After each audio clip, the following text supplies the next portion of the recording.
તમને માટી, બરફના ટુકડા અને ચોક ખાવાની જો વધારે પડતી ક્રેવિંગ્સ થતી હોય તો તમારી બોડીમાં મેગ્નેશિયમ, ઝિંક અને આયર્નની ઉણપ હોઈ શકે છે અને જે ખાસ કરીને ડાયાબિટીસ અને હાઇપોથાઇરોઇડિઝમ વાળા પેશન્ટમાં જોવા મળે છે.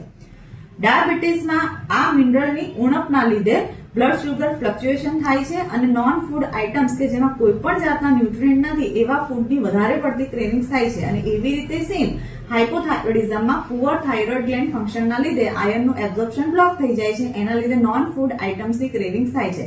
સિમ્પલ સોલ્યુશન એ છે કે તમારા રૂટીનમાં આયર્ન, ઝિંક અને મેગ્નેશિયમ રીચ ફૂડ્સનો સમાવેશ કરવાનું શરૂ કરી દો.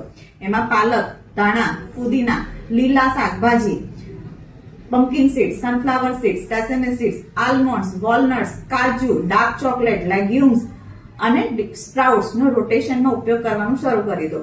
અને તમારા ડોક્ટરના એડવાઇસ હેઠળ આયર્ન, ઝિંક અને મેગ્નેશિયમના સપ્લિમેન્ટ્સ લેવાનું શરૂ કરી શકાય.